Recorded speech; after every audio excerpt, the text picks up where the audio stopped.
also known as Dragonfly7673. You're watching Dragonfly Soars. I am recording this on Tuesday, December 10th, and it is not quite 6 o'clock yet. It is very likely that Tigger will be joining us because he's been very lovey today and yesterday. And now he heard his name, so he's coming over.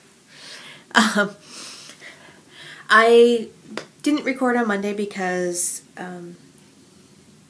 frankly, it is one of the few evenings that best friend and I were going to have together, because last week both of us got sick, except for I got sick at my house and he got sick the next day at his house, and we stayed put.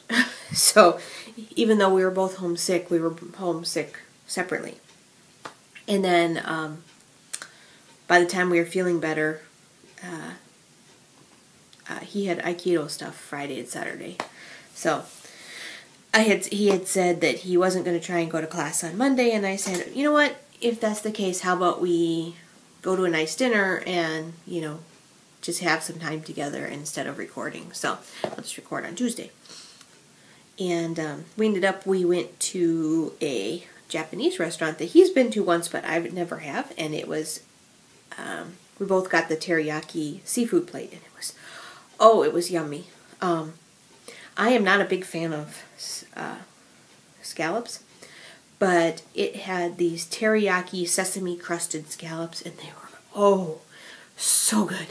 And then there was salmon and shrimp and lobster tail.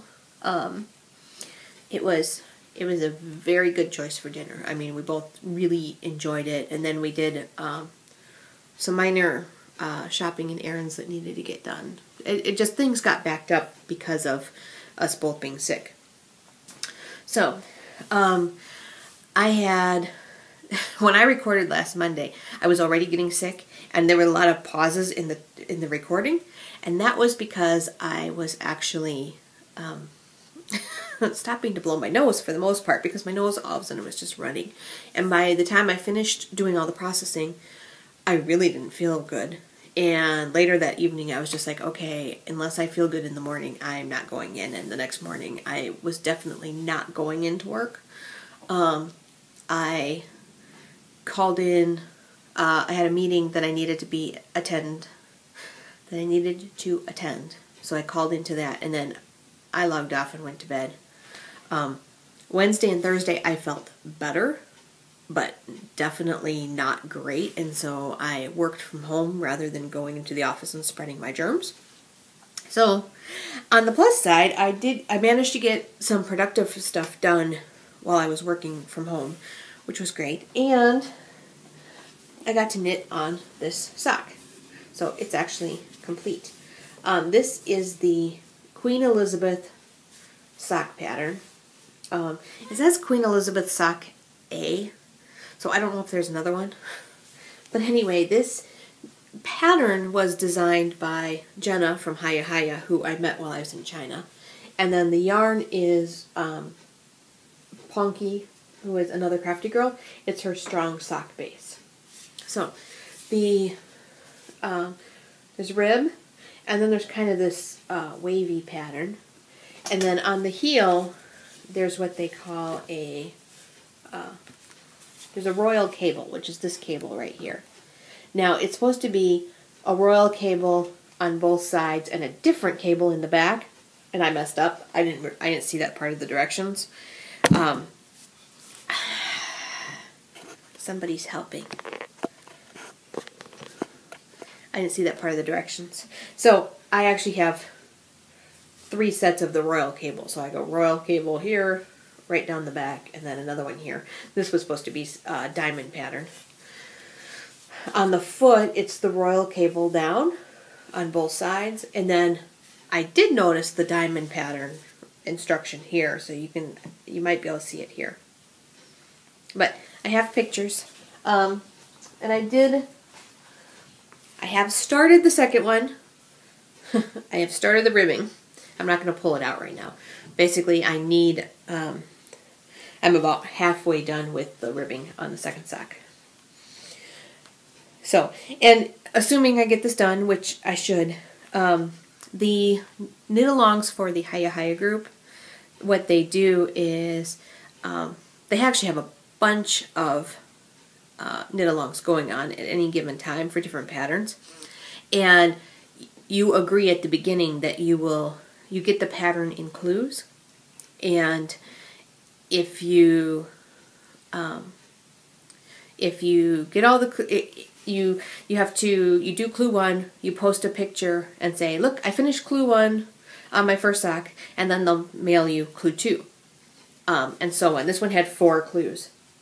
By clue 4, I had the whole pattern, and then and that's fine. So you post as you do the clues, and then when you have a finished pair of socks, you say, I finished. And I believe there are, yes, I know, there are drawings for prizes amongst everybody who finishes. If you don't finish in the allotted time, then you are asked to purchase the pattern. And you agree to that up front. They ask you, I had to write in my message, I would like to participate in this knit-along, and I understand that if I do not finish knitting my pair of socks by such and such a date, I will then be obligated to purchase the pattern. I guess they had a lot of people that were just getting the patterns for free and then not actually finishing. So that's the way they did it. And they said for the most part everybody's, compliant with that because you wrote it up front. You put in writing that that you understand that this is the way it works.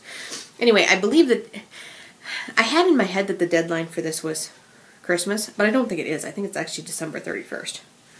Either way, I'm hoping to have the second sock done. But anyway, and if I do, also, this is turquoise, so it counts for our December birthstone along, which, since I'm saying it, our prize is this lovely Fireburst yarn that I love this yarn. I've been coveting it since February and March, whenever Mountain Pearl sent it, along with the stitch markers that she sent. So this is turquoise. I have fiber that I'm planning to spin, but everything's kind of wonky with the holidays. So I'm not sure if I'm going to get started spinning it or not. I'm going to see my mom and my son this weekend. In fact, I'm traveling there tomorrow and then staying until Sunday because the school where my son goes, the music department puts on this huge madrigal dinner. I talked about it last year, and I'll probably take pictures this year again. And so because I'm going for a long weekend just to spend time with them. Because that's what I usually try and do since he moved. And but I am probably, right now I'm not thinking I'm going to take the wheel because it doesn't matter. Because I don't want to pack it, essentially, is what it comes down to. I might. The last few times I brought the wheel, I didn't actually ever take it out. But I know then the one time I didn't bring it with, I missed having it. We'll see. We'll see what my mood strikes me as later today. Because I'm going to try and pack most of my stuff tonight. If I do, I won't pack the wheel tonight because I don't want to leave it in the cold. And then I have to work tomorrow and then get the kitties and go back. And then go. Anyway, that's more than you guys need to know. I am going to stop real quick and post pictures of the sock before I forget.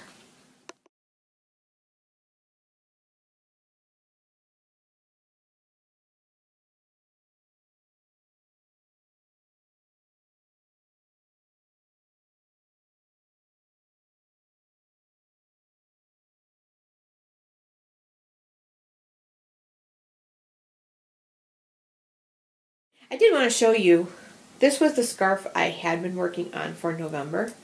I don't remember where it was the last time you guys saw it. I want to say it was actually down here. So it did get worked on.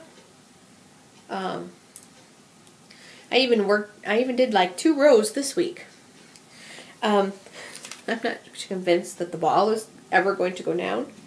It is one of those things that I can have for sort of mindless knitting. It requires just enough paying attention to remember when to do the special row. That I actually struggled with it when I was at best friend's house, his family's house for Thanksgiving.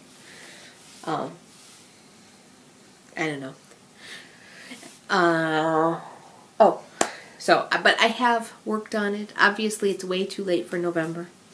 I have another project that I've been working on, but it's a present for somebody. So all you can see is the yarn choices. And I'm only showing you them because they count for turquoise. So this is Red Heart with Love in a jade colorway, is what it says, but it looks turquoise to me. This is Caron Simply Soft Party, which is their sparkle, in a teal base, and then this is the same thing in a silver base. Simply Soft Party. And for having sparkle in it, this yarn is really, really soft.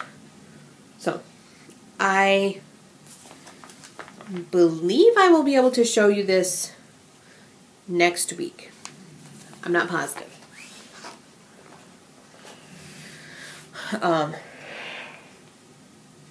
It depends on when I can get it to the recipient and when they open it. So that is the next thing I'm working on. Again, can't show you. I'm sorry. I hate, that's the one thing I hate about this time of year is when I can't show you stuff.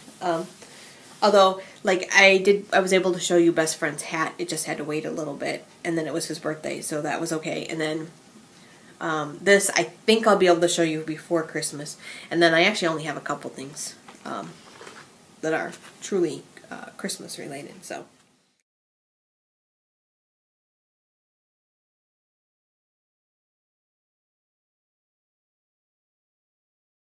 Alright, so I wanted to talk to you about Green Gables Knits.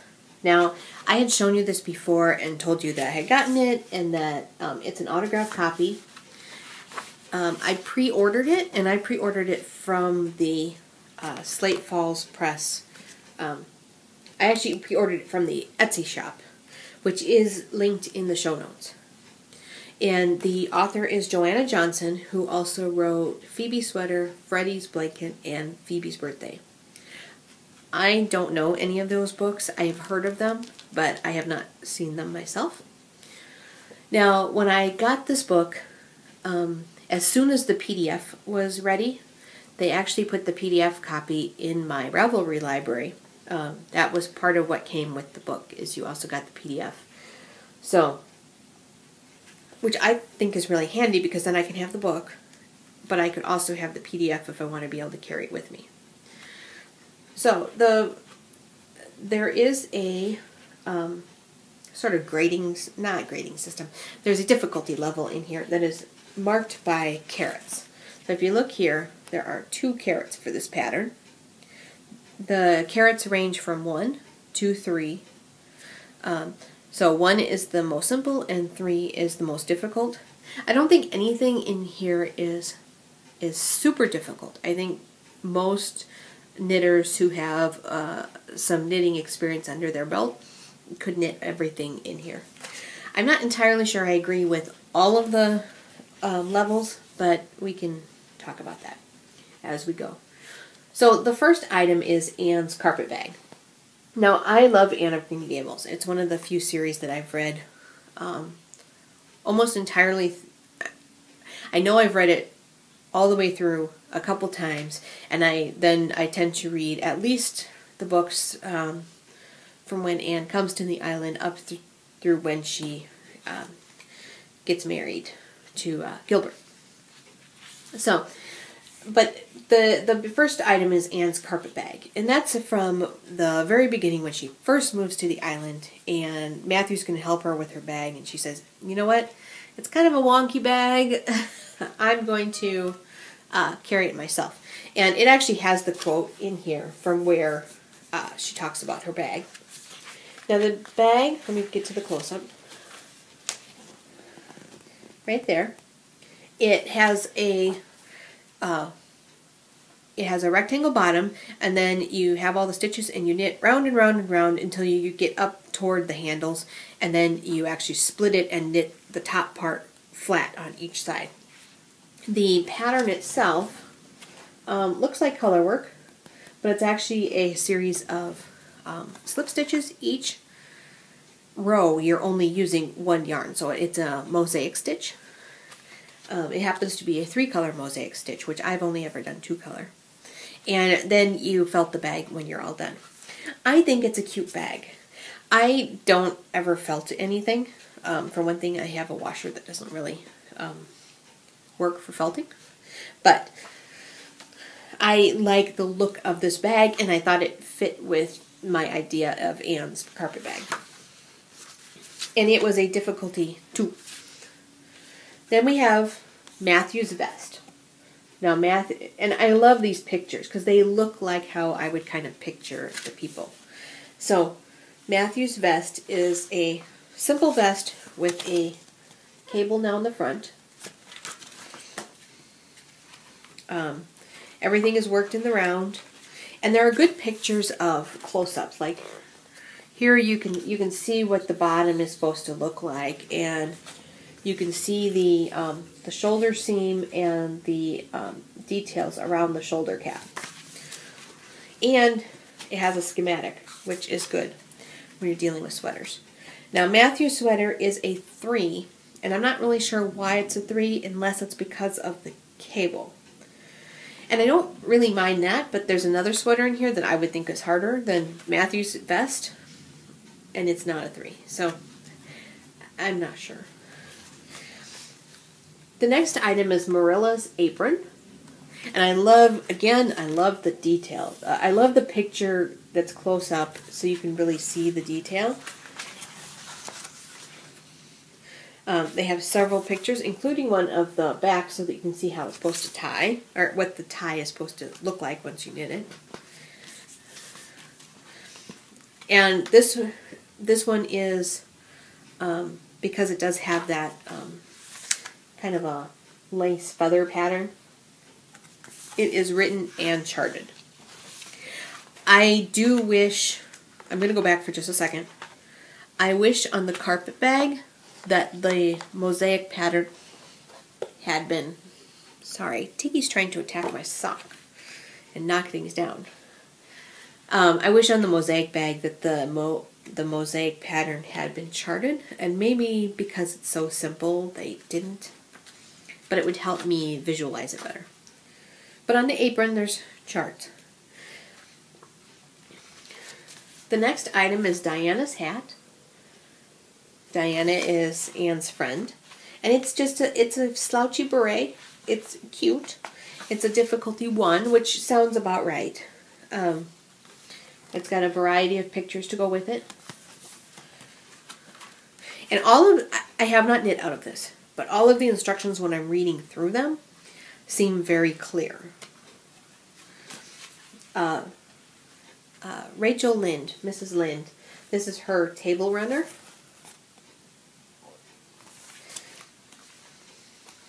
The table runner is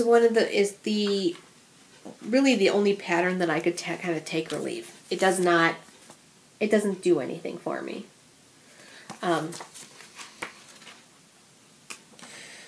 it's a difficulty level 2 because it does have some lace. But it just doesn't excite me.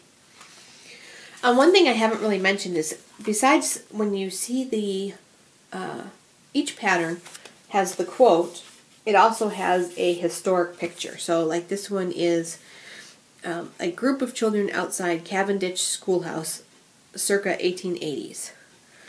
So, and this is Miss Stacy, who is the teacher. And this is her shawl.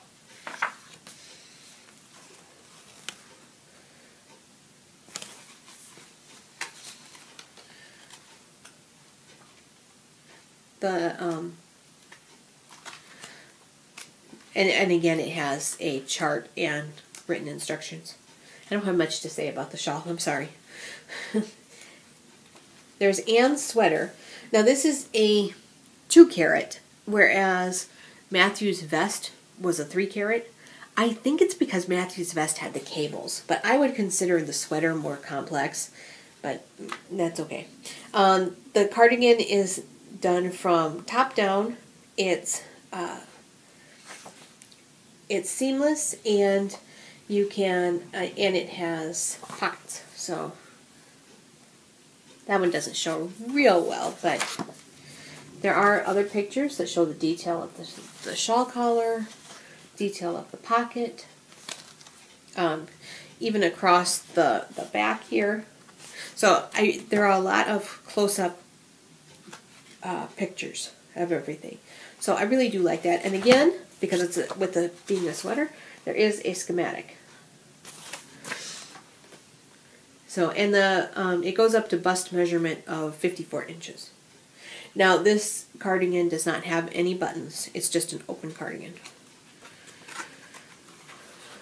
And then the last item is Gilbert's scarf.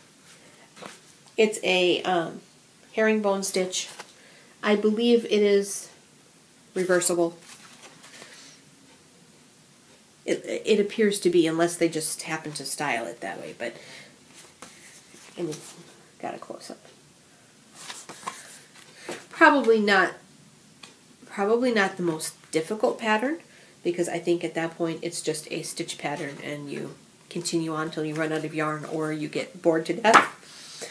But overall, I liked this book. I liked the quality of it. I liked the photography in it. I thought it holds the theme very well, and I thought the patterns in it were usable. I mean, they're meant to be a theme of Anne of Green Gables, but like that green sweater, anybody could wear that green sweater. It's not, it's very classic. So that is my review of Green Gables Knits by Joanna Johnson. And like I said, it is in the show notes. So I think that wraps it up for today. And I plan on seeing you guys all next week. We are hitting the weird time of year, so I think next week is normal-ish. It might be a Tuesday record instead of a Monday again. I don't think you guys care that much when I do Monday or Tuesday. I only feel bad if I like totally miss. Oh, and I felt bad because last week I told everybody to make sure that they sent me their addresses right away, and then I got sick, so I didn't mail the packages out until yesterday. Everything's mailed, and Tiff mailed her package to Phoenix Fire, so everything got mailed, but it wasn't as speedy as I was hoping. So I think that's it. I will talk to you guys next time. Bye now.